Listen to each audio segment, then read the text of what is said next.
ఇప్పుడు పెద్ద మనసు కాబట్టి ఎవరిని కాదనలేం. అలాగని ప్రపంచంలో జరిగిన ప్రతిదానికి నేనే కారణమని కారణజన్ముని చేసేకండి. కొన్ని వాంతులు భ్రాంతి వల్ల అవుతాయి, కొన్ని భ్రాంతి వల్ల అవుతాయి. ప్రెసిడెంట్ పదవి ఉంది కాబట్టి ఇప్పుడు నీకు న్యాయం చేయాలి కాబట్టి అలమరాలో డబ్బులెన్ని ఉన్నాయిరా? పాతికండి. 24 ఉంచేసి ఎయ్యట్టుకొచ్చాయి.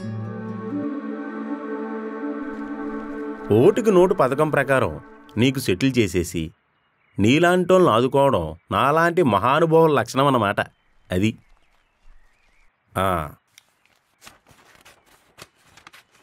ఇందా ఈ ఎయ్యి తీసుకెళ్ళి మందులు కొనుక్కో. పాపమండి.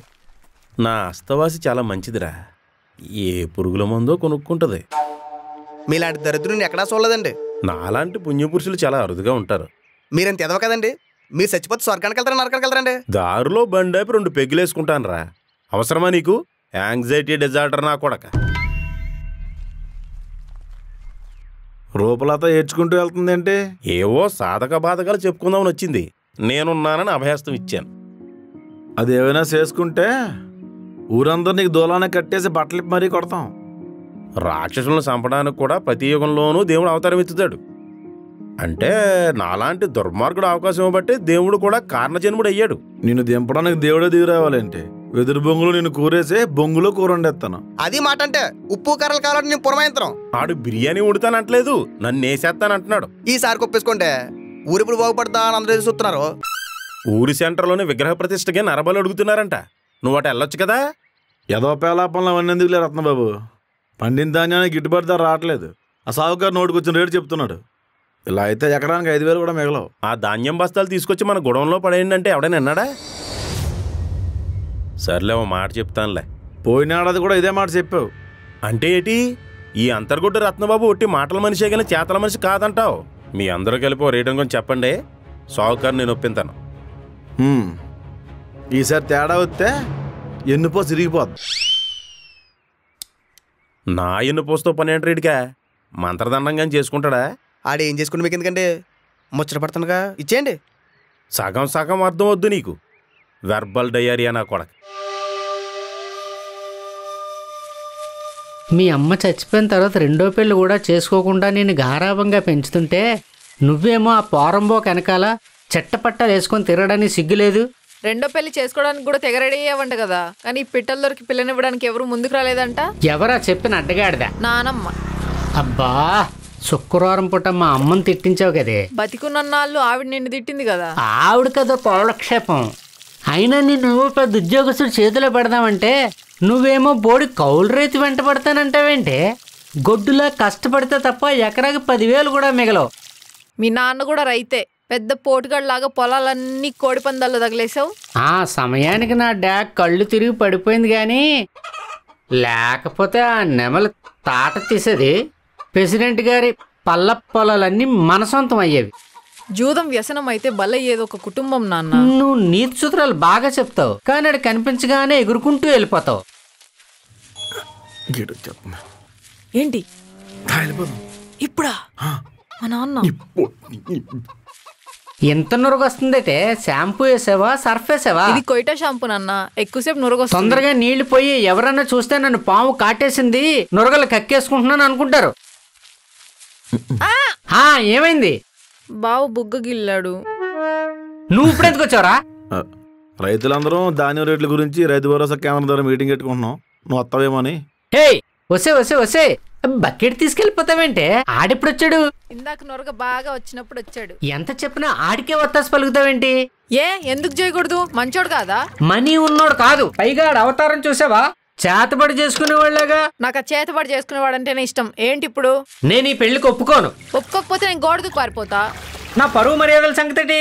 ఆల్రెడీ ఊర్లో వాళ్ళందరూ నిన్ను లిటికేషన్ జోగారావు అంటున్నారు. అది వాళ్ళు గిట్టని వాళ్ళు చెప్పే మాటలు అవి.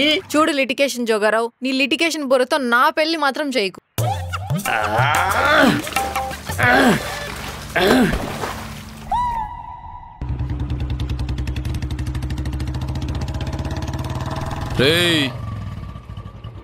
సావుకారు మీద రత్నబాబు కంప్లైంట్ ఇచ్చి రైతులు పోగేస్తున్నావంట.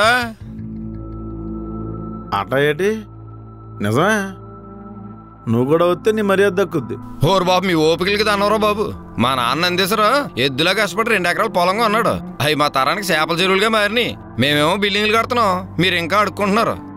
ఏది గొప్ప? ఉన్న పొలాలు అమ్ముకున్నారనుకో 4 డబ్బులన్నా మిగులుతాయి. ఎద్దు నందైనప్పుడు రైతు శివుడే కదరా. పొలం అమ్ముకుని డబ్బులు బ్యాంకులో వేసుకుంటే దర్జాకి బతకొచ్చింది మా తెలియదేంటి? నువ్వే చెప్పాలా? మట్టికి అలవాటు పడిపోయిన పేనాలరా, అంత ఈజీగా వదులుకోలేం.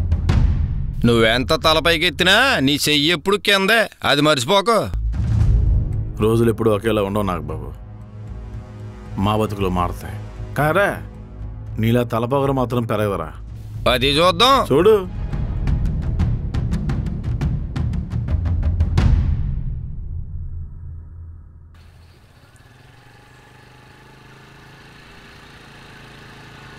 బావా, second handle scooty first time కొన్నా. దా రైడ్కి వెళ్దాం. వద్దే, మీ నాన్న చూస్తే ఏడుస్తాడు. నువ్వు వెళ్ళి. ఏం కాదు ఎక్కువ. వద్దని చెప్పానా? బావా నువ్వు అలాంటి ఏం చేయలేవు. నేను పద. ఆగరా.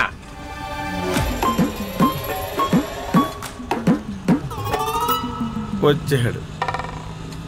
నేను స్నానం చేసి వస్తానని చెప్పాను కదా, 2 నిమిషాలు ఆగలేవా? అంటే బావ నడుచుకుంటూ వెళ్తున్నాడు కదా, డ్రాప్ చేద్దామని. ఆడిల్లాను ఊరు అవతల ఉందా? 4 ఇల్లు దాటి నడవలేడా? నువ్వు సగం తడిసిన బట్టలతో ఈద్లో నిలబడ్డావు. సల్మాన్ ఖాన్ అనుకుంటున్నావా? ఆయిల్ పిండేసిన మైసూర్ బజ్జీలో ఉంటావు. ఏ కుక్క లొంగిలేసింది అనుకో, చూడలేం. ఇంటికెళ్ళి. ఒరే కర్రోడా, అది నా కూతురు బండి, ముందు నేనే ఎక్కాలి. ఎక్కువ ఎవడొద్దు అన్నాడు? నువ్వెవడరా నాకు పర్మిషన్ ఇవ్వడానికి? ఈదులో ఎర్రంగం ఎందుకు కానీ ఇంటికి బట్టలు వేసుకుంటారా. నేను వెళ్ళొచ్చు లోపు మీరు పారిపోదావనా? నాకంత అవసరం లేదు. నాన్న ఒప్పుకుంటాడులే బావా. నేను ఒప్పుకోను. ఏంటి మీ అబ్బా కూతుర్లు గొడవ? నాకు ఆ రైతు భరోసా కేంద్రం దగ్గర మీటింగ్ ఉంది. చూడు బావా, ఎప్పుడు నిన్ను కలుద్దామన్నా ఇలానే చేస్తాడు. ఏంటి మా ప్రాబ్లం ఏంటి? రేపమ్మబ్బో కలిసి ఒకే ఇంట్లో భోజనం చేయాల్సిన వాళ్ళం. ఇంకా నయం, ఒకే కంచంలో తింటానా లేదు. చీ, నీది పల్లి సెట్ అంట కదా, తిన్నప్పుడు ప్లేట్లో పడింది అనుకో నీచంగా ఉంటది. ఎవడరా చెప్పింది నాకు పల్లి సెట్ ఉందని? నీలవేని ఏం మాట పడిపోయింది? అదెవర్రా నాకు పల్లి సెట్ ఉందని చెప్పడానికి? ఏమో, మీకు మీకు ఏ లావాదేవీలు ఉన్నాయో. పిన్ని గురించి నాకు తెలుసు నాన్న. పిన్నా? పిన్నంటే ఏమో, నాకేం తెలుసు, చిన్నపిల్లని. నువ్వు రా బా, పోదాం.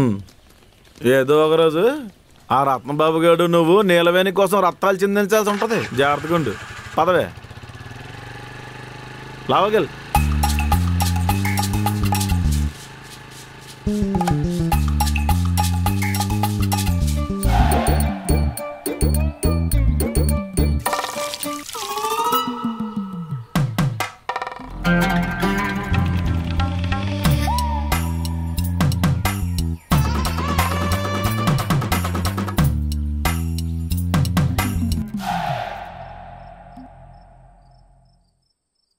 ముంగిటేడు 1001 వేసాం, కిందిటేడు స్వర్ణ వేసాం.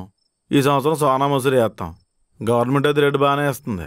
ఎటొచ్చి కందులు, పెసలు, మినుములు, జొన్నలు నీకు ఇస్తున్నాం. గిట్టుబాటు ధర రావట్లేదు సౌకర్యం. నువ్వు మంచి మాట చెప్తే మా రైతులంతా కలిసి నిర్ణయం తీసుకుంటాం. సావుకారు గారు, మా ప్రసాద్ గారి మాట మా మాట అండి. అంటే నా మాటకు విలువ లేదా? దిష్టికి పిలిచారా? అంతే ఉంటుందండి. సౌకర్యం గిట్టుబాటు ధర రాకపోతే మాత్రం మేము గొడవను కమ్ముకుంటాం.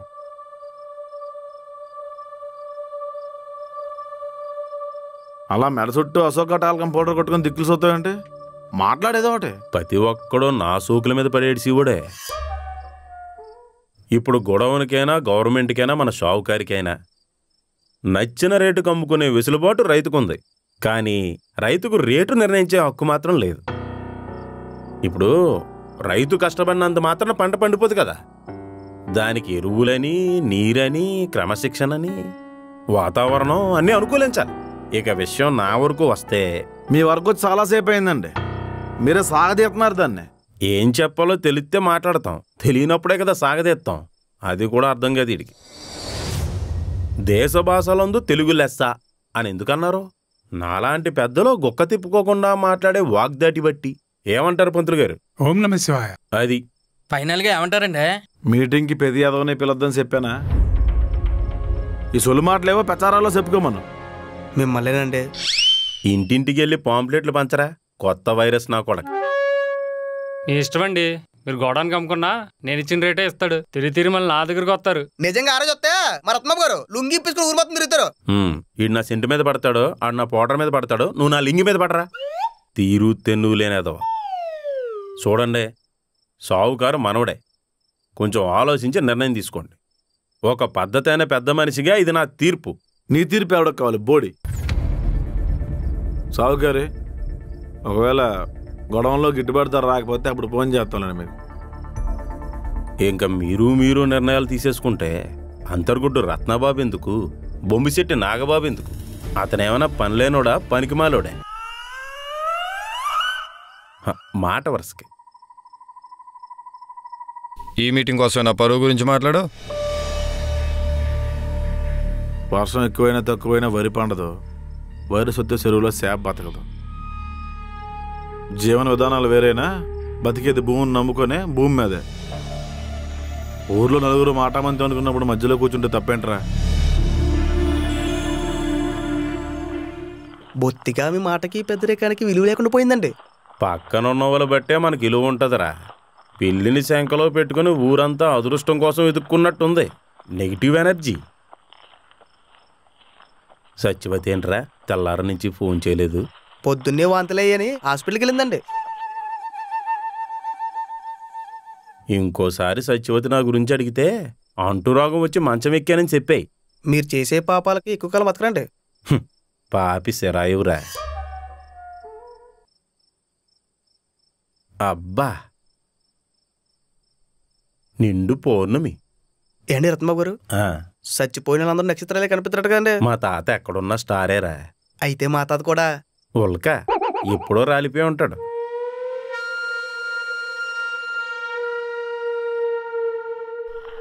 బంగారం లాంటి బాత్రూమ్ ఉండగా ఆరు బయట ఎందుకంటే? 4 గోళ్ల మధ్య నరకం ఎందుకని, సుఖం దొరకనప్పుడు సునకానందం ఎదుక్కోమని ఓ మహానుభావుడు చెప్పాడా అండి? నేను చెప్తేనవా? ఈ బాత్రూమ్లు వచ్చాక ప్రకృతికి ఎరువు కరువు అయిపోయిందిరా. రత్నబాబు గారు ఎక్కడికండి? దొడ్డుకి. సొంబు చూసి కూడా ఎక్కడికైనా అడుగుతున్నాడు అంటే ఇల్లు ఇంకా చైతన్యం రాలేదురా. రత్నబాబు గారు చెంత నీళ్ళెట్టుకెళ్తున్నారు ఎక్కడికండి? ఊళ్ళోకి పులి వచ్చిందంట. కూల్ డ్రింక్ దానికి పడద్దా లేదని మంచినీళ్ళు ఇచ్చి పలకరిందామని వెళ్తున్నాను. ఊరుకోండి, పులికి మీరు నీళ్ళెట్టుకెళ్ళాడేంటి? మరి లేకపోతే సొంబుచ్చుకు కొట్టానంటే తెల్లారా సొంబుచ్చుకు ఎక్కడికి వెళ్తారా? కలుపు మొక్క నా కూడా. రాజ్యాంగం అనవసరంగా వాక్ స్వాతంత్రం ఇచ్చిందిరా.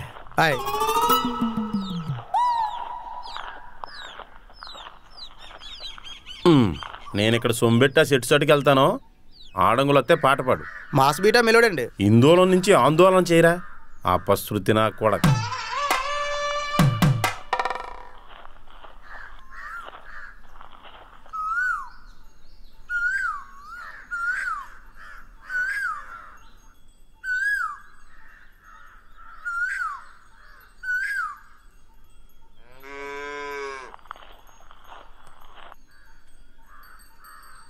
నీళ్ళు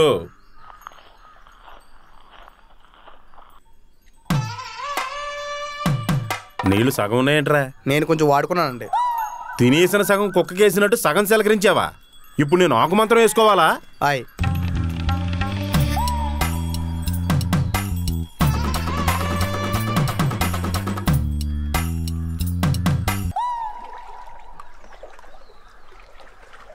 శాప అయితే రూపాయి మిగులుతుంది. రొయ్యేసి రిస్క్ చేయడం దేనికి? నాగబాబు, ఓ నాగబాబు, రా రా రా రా రా. ఆ ప్రసాద్ గారు రైతులందరినీ పోగేసి గొడవలు లేపుతున్నాడు కదా. మధ్యలో నీకేటి నొప్పి? నాకేంటంటే ఎప్పటికైనా పంచాయతీ ఎలక్షన్లో పోటీ చేయాల్సినోడివి. అప్పుడప్పుడన్నా నీ మాటకి విలువ ఉండాలి కదా. అడిగి తినడానికి గతి లేదు కాబట్టి నోరు మూసుకుని కూర్చున్నాడు. ₹1 ఎక్కువైనా పంచాయతీ ఎలక్షన్లో పోటీ చేసేవాడు మనందరికీ మొగుడు అయ్యేవాడు. ఇప్పుడు ఏంటంటావా? ఇప్పుడు దాకా బట్టలు ఇప్పి రికార్డింగ్ డాన్స్ చేసానా? ఏమర్థమైంది నీకు? ఆ రత్నబాబుతో పోటీ అంటే ఆడేమన్నా దిగొచ్చాడా, కొమ్ములు ఉన్నాయా? కోకలు పిచ్చాడు. ఇంటింటికి వెళ్ళి ఓట్లు అడుక్కోమంటావా? తల మీద చేతులు పెట్టాలంటే ముందు అరిచేతులు చూపించాలి. ఆడికి నీకేంటి గొడవ? ఆ ప్రసాద్ గడికి నాకేంటి గొడవ? ఊరు బాగు కోసమే నీకు చెప్తున్నాను. 4 డబ్బులు తీసే ధైర్యం నీకుంది, పలుకుబడి ఉంది. ఊరు బాగు కోసం అంతకన్నా ఏం కావాలి? ఓడిపోతే తల కొట్టేసినట్టు ఉంటుంది జోగరా. ఇలాంటి విషయాల్లో సిగ్గు వదిలేయాలి. గెలవగలని ఆశ లేనోడు ఆటకు ముందే ఓడిపోతాడు. ఆలోచించుకో.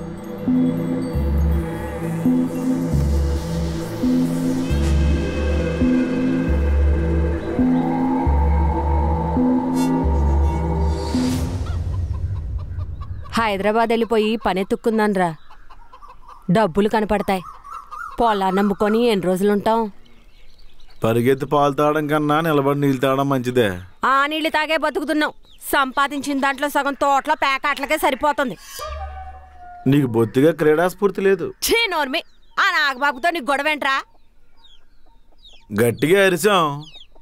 జనాలందరూ ఉప్పు కారం వేసి గొడవైందని చెప్పారు. వీళ్ళకి నోట్లో నూగించి తాగదు. ఇలాగే మంచి పేరు తెచ్చుకో, గొప్ప సంబంధాలు వస్తాయి.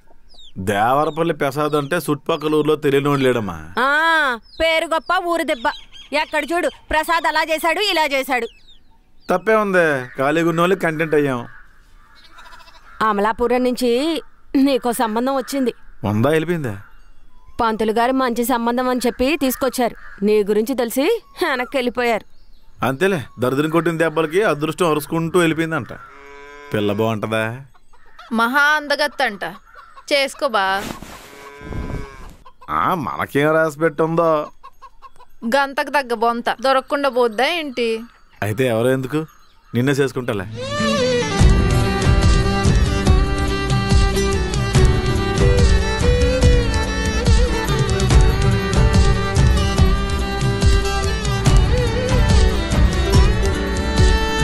మన లాంటోళ్ళ ఇంటికి వాళ్ళ నాన్న పంపిస్తాడా? దాని పేరున 15 లక్షలు ఫిక్స్డ్ డిపాజిట్ చేశాడంట. పెద్ద సంబంధాలు వదులుకొని ఈ కర్రోడికే కట్టబెడతారు. తెల్లగా ఉంటే కోతిలా ఉన్నావంటారు, నల్లగా ఉంటే కాకిలా ఉన్నావంటారు. ఎలా ఉన్నావు అంకలు పెడద్ది లోకం. అవును, బావకేం తక్కువ అత్త? ఏందే నువ్వు వాడికి వత్తాసు పలుకుతున్నా? బావేం చెప్తే అదే కరెక్ట్. అంతే, సరిపోయింది. నువ్వు మా ఇంటికి వస్తున్నావని వాడితో మాట్లాడుతున్నావని మీ నాన్నకి తెలిస్తే పంచాయతీలోనే బట్టలు చింపుకుంటాడు. తెలుసు కదా. ఏంటి మొన్న రాత్రి మా ఇంటికి వచ్చిన విషయం చెప్పలేదా? అంటే దాని డబ్బుల కోసం వెళ్ళానమ్మా. నేను వెళ్తానత్త. బావుకు జున్నిచ్చి పోదామని వచ్చాను. అదేంటే అప్పుడే వెళ్ళిపోతున్నావు? ఉండు, కాఫీ కలుపుతాను. నాకు స్కూల్కి టైం అవుతుంది అత్త. టెంపరవరీ టీచర్ కదా, టైంకి వెళ్ళాలి. ఓకే బాయ్ బావా. ఇది ఎవరింట్లో అడుగు పెడుతుందో గాని బంగారం రా.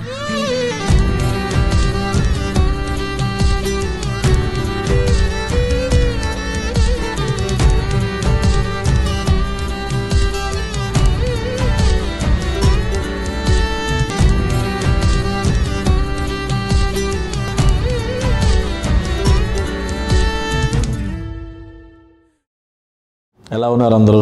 ఎపిసోడ్ ఎలా ఉంది? ఎస్, మీరు ఎప్పటికప్పుడు కమెంట్స్ చేస్తున్నారు. అవన్నీ సరి చేసుకుంటూ వస్తున్నాం మేము. నా కామెడీ తగ్గింది అన్నారు చాలామంది. అది కూడా మీరు రాబోయే ఎపిసోడ్లో జరుగుతుందండి అది కూడా. సో కొంచెం పేషెంట్గా ఉండండి. అండ్ మీ అందరికీ ఒక విషయం చెప్దాం అనుకుంటున్నాను. నేను చిన్నప్పటి నుంచి మనకు చాలా గోల్స్ ఉంటాయండి, అది అవ్వాలి ఇది అవ్వాలి అని. కానీ ఎవరికైనా కావాల్సింది ఒక పీస్ఫుల్ లైఫ్. ఒక వయసు వచ్చిన తర్వాత ఈఎంఐలని, జాబ్ స్ట్రెస్ అని చాలా ప్రెజర్ ఫేస్ చేస్తాం మనం. ఇలాంటప్పుడు మనకు పీస్ఫుల్ లైఫ్ కావాలనిపిస్తుంది. సో అలాంటి టైంలో నేను ఏఎస్ బెయిలీ ప్రాపర్టీస్ గురించి విన్నాను. ఏంటి ఏఎస్ బెయిలీ ప్రాపర్టీస్ అని చూస్తే, ఇది సిటీ సెంటర్లో ఫ్లాట్ కొనడం కాదు, లైఫ్ని సెక్యూర్ చేసుకోవడం. అండ్ వాళ్ళు డిజైన్ చేసిన కమ్యూనిటీస్ చూస్తే ఇది కదా మనకు కావాల్సింది అనిపిస్తుంది. నాకు ఎవరైనా బెటర్ లైఫ్ స్టైల్ గురించి ఇన్వెస్ట్ చేయాలని అడిగితే నేను ఏఎస్ బెయిలీ ప్రాపర్టీస్తో చెప్తానండి. ఏఎస్ బెయిలీ ప్రాపర్టీస్ సైట్ మీరు కూడా విజిట్ చేయండి. ఫ్యూచర్ ప్లాన్స్కి ఇది పర్ఫెక్ట్ ఫిట్. లింక్ డిస్క్రిప్షన్లో ఉంది. Thank you.